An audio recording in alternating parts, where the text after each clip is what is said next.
우리가 지금 엄청 천천한 속도로 이렇게 간다면 우리에게 좋을 게 없고, 그렇게 우리가 지금 저희의 논점 포인트는 어떻게 정치를 할 것인가에서 이 마키아벨리즘은 하나로 묶어서 우리의 이런 더 발전을 위해서 이끌어주는 게 필요하다고 하는 게 저희의 주장입니다. 바라보면 오히려 마키아벨리즘은 현실적인 대책일 수밖에 없습니다. 이라는 것은 통일 이후에 인프라 구축 등 장기적인 계획 비용을 포함하는 것이지 단기적인 비용이 아니라고 말씀드리고 싶습니다.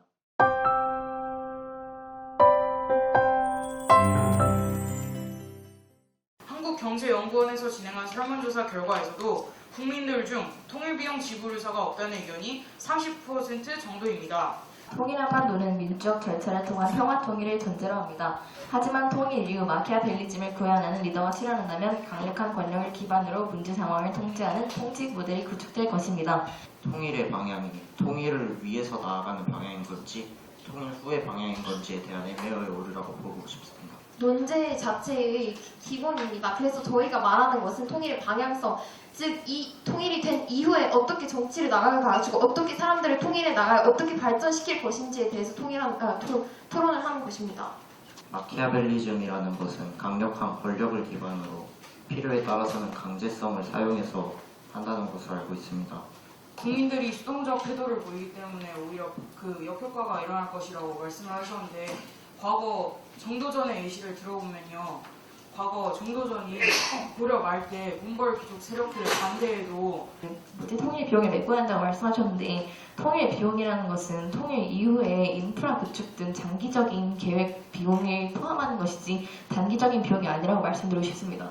아직도 기름값, 담배값, 정말 모든 숨쉬는 거 빼고 모든 거에 다 통일세를 붙여서 지금 통일 세금을 매기고 있는 게 현실입니다.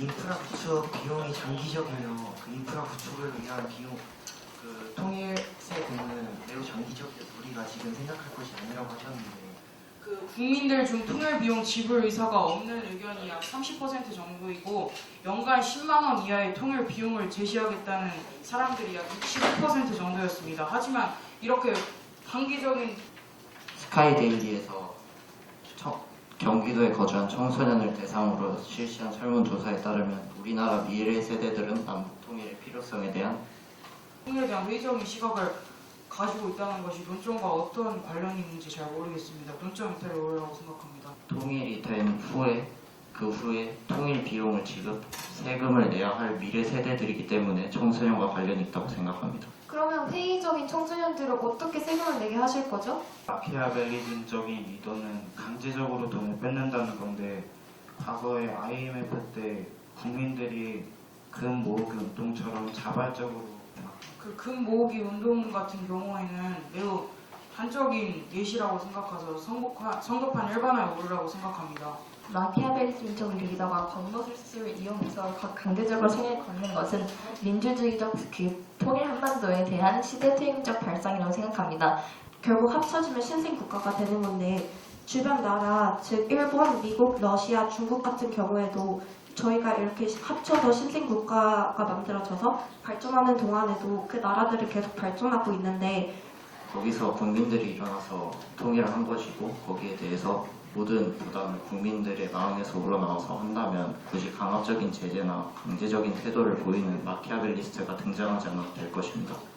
지금 현재 현실적으로 바라보자면 우리 주변 국가 누구 있습니까? 일본, 중국, 러시아 정말 빠른 속도로 비약적인 발전을 하고 있고, 우리가 지금 이 상태에서 더 통일을 지체시킨다면 마키아벨리즘적인 사상을 이용해서 정치를 하겠다는 것은 시대투행적 발상이라고 말씀드렸는데요. 논점 이탈의 오류가 많았던 것 같습니다. 이에 대해 저희 팀은 효과적으로 통일이 이후에 마키아벨리즘을 통해서 사람들을 통합시키고 이런 현실적인 대책으로 귀는 친구를 만들고 입은 적을 만든다. 탈무드의 구절입니다. 통일 후 혼란과 갈등 해결하기 위해 여러 사람들의 입장을 경청히 융합하는 휴머니즘적인 지도자야말로 우리나라의 상황에 요구되는 리더일 것입니다.